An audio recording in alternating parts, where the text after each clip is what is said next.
Swachhandhra machine chairman Pattabhiram గారు మనతో చర్చలో పాల్గొంటున్నారు. రైట్, ముందుగా మానవతరాయ్ గారితో మాట్లాడదాం. మానవతరాయ్ గారు నమస్తే. నమస్తే, వెల్కమ్.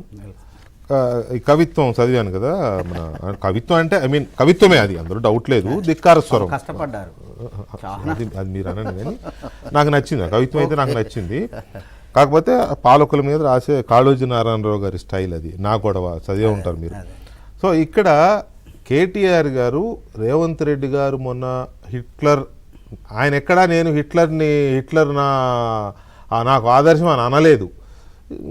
ఈ విషయంలో పర్టికులర్ విషయంలో అని అన్నారు. బట్ దాన్ని కూడా నువ్వు హిట్లర్ వాదిదని చెప్పి ఇదంతా కూడా హరీష్ రావు గారు అదే పని మీద ఉన్నారు, మిగతా పార్టీ నాయకులు అదే పని మీద ఉన్నారు.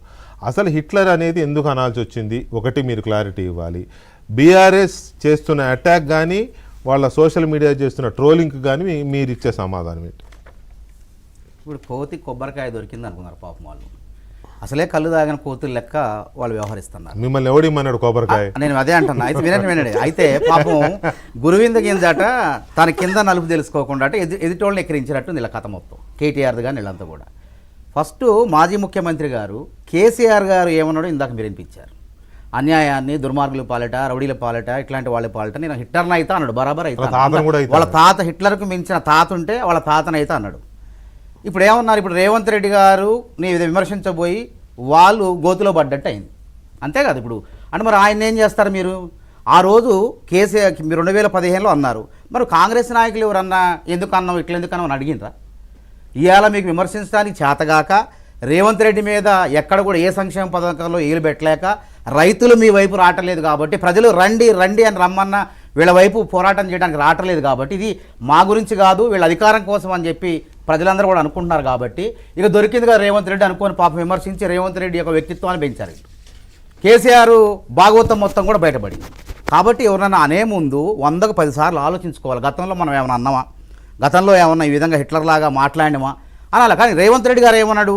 హైడ్రా అనే సంస్థ, ఇప్పుడు నేను చెడుకు చెడు మంచికి మంచి అనే విధంగా ఆయన పరిపాలన పోతుంది. చెడు అంటే ఏంది?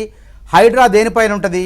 చెరువులు, సరస్సులు, కుంటలు, ఏదైతే ప్రభుత్వ భూములు, పార్కులు ఎవరైతే కబ్జా చేస్తారో కబ్జాదారుల గుండెల్లో నిద్రపోద్దు హైడ్రా. రేవంత్ రెడ్డి గారు ఎప్పుడైతే హైడ్రా పెట్టిండో, హైడ్రా పెట్టినప్పటి నుంచి ఇట్లాంటి కబ్జాలు లేవు. చెరువులు, కుంటలు ఇట్లాంటివి కబ్జా కాలేదు. కాబట్టి ఒక మంచిని ఉద్దేశించి నేను హిట్లర్ అంటే ఏంది? పాపం హిట్లర్లో మీరు ఒక చెడునే చూస్తారు. హిట్లర్లో కూడా ఆదర్శంగా తీసుకోవాల్సిన అంశాలు ఎక్కువ ఉన్నాయి. బొమ్మ బరుసు ఉన్నది. ఆయన తప్పు ఎక్కడైందంటే 2వ ప్రపంచ యుద్ధం తర్వాత మన జర్మనీకి ఛాన్సలర్ అయిన తర్వాత పోలాండ్ పైన దాడి చేసి ఆ దాడి చేసిన తర్వాత 60 లక్షల మందిని ఆయన గ్యాస్ ఛాంబర్లో పెట్టి చంపిండు. కాబట్టి ఒక నియంత అని చెప్పి అన్నారు. కానీ ఆయన ఎదిగిన తీరు, ఒక సాధారణమైనటువంటి సైనికుడు, జర్మనీగా ఆస్ట్రియాలో పుట్టిన ఆయన, ఆస్ట్రియాలో పుట్టి జర్మనీకి వచ్చి పౌరసత్వం తీసుకొని జాతీయ భావాలని పెంపొందింపజేసి ఆ దేశానికి అధ్యక్షుడైండు, ప్రధానమంత్రి అయిండు. ఒక సాధారణ సైనికుడు. అదే ఎందుకైందంటే ఆయన వాక్చాతుర్యం, ఆయనలో గొప్ప వాక్చాతుర్యం. అదేవిధంగా మొదటి ప్రపంచ యుద్ధంలో ఓడిపోయిన తర్వాత మొదటి ప్రపంచ యుద్ధంలో జర్మనీ ఓడిపోయిన తర్వాత ఆర్థికంగా చితికిపోయింది. ఈయన చిన్న నాజీ అనేటువంటి ఒక పార్టీలో చేరి ఆ పార్టీలో అంచెలంచెలుగా ఎదిగి దేశాధ్యక్షుడు అయి నిరుద్యోగ సమస్యను పోగొట్టిండు. తర్వాత జర్మనీ యొక్క ఆత్మగౌరవాన్ని పెంచిండు.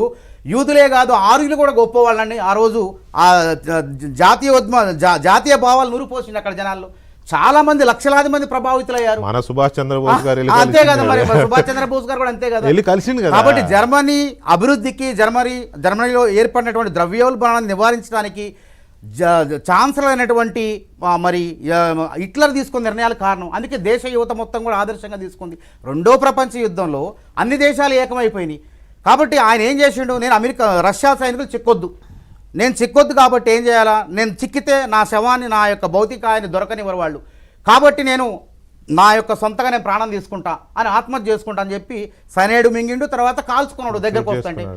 కాబట్టి నేనేమంటానంటే ఇక్కడ రేవంత్ రెడ్డి గారు చెడు విషయంలో మాట్లాడిండు. ఎవరైతే కబ్జాదారులు ఉన్నారో అట్లాంటి వాళ్ళ ఆయన ఆలోచన పనికొచ్చింది అన్నాడు. అంటే నియంత ఆలోచన, అట్లాంటి వాళ్ళు అణిచివేసే ఆలోచన. కానీ మంచి వాళ్ళని అణిచివేయడానికి నేను హిట్లర్ అనలేదు. కేసీఆర్ గారు ఏమండు? ఆయన కూడా అదే అన్నాడు, చెడును అణిచివేయడానికి నేను హిట్లర్ అయితే అన్నాడు. కాబట్టి పాపం ఇది తెలవక అమాయకత్వంగా తొందరపడి ఇలా సోషల్ మీడియాలో ట్విట్టర్లో కామెంట్ పెట్టి పరువు తీసుకున్నారు. వాళ్ళ పరువు వాళ్ళే తీసుకున్నారు.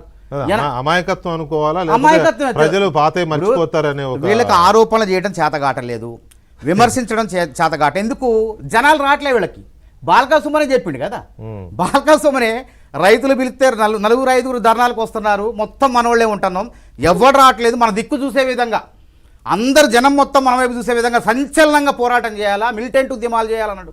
అంటే అర్థమైంది వీళ్ళకి పరువు, అక్కడ పరువు పోయింది మొత్తం కూడా, జనాలు ఎవరు రావట్లేదని చెప్పి తెలంగాణ సమాజం మొత్తం తెలిసిపోయింది. కాబట్టి ఏం చేయాలా, నష్ట నివారణకు దొరికిండు రేవంత్ రెడ్డి అని చెప్పి పాపం ఎంత కవిత్వం రాశారు, సమయం వృధా చేసుకున్నారు, అంత సమయం వృధా చేసుకున్న మళ్ళీ రేవంత్ రెడ్డి యొక్క కీర్తిని పెంచారు. ఇలా రేవంత్ రెడ్డి అన్నది కేసీఆర్ అన్నది పక్కన పెడితే ఆయన డైరెక్ట్ నేను హిట్లరే అన్నాడు. బోతార్ నాట్ సేమ్ కాదు, బోతార్ సేమ్ అంటే ఇద్దరు కూడా మంచి వక్తలే. కానీ ఇక్కడ సీతారాం నాయక్ గారు కేటీఆర్ గారు అన్న దాంట్లో రెండు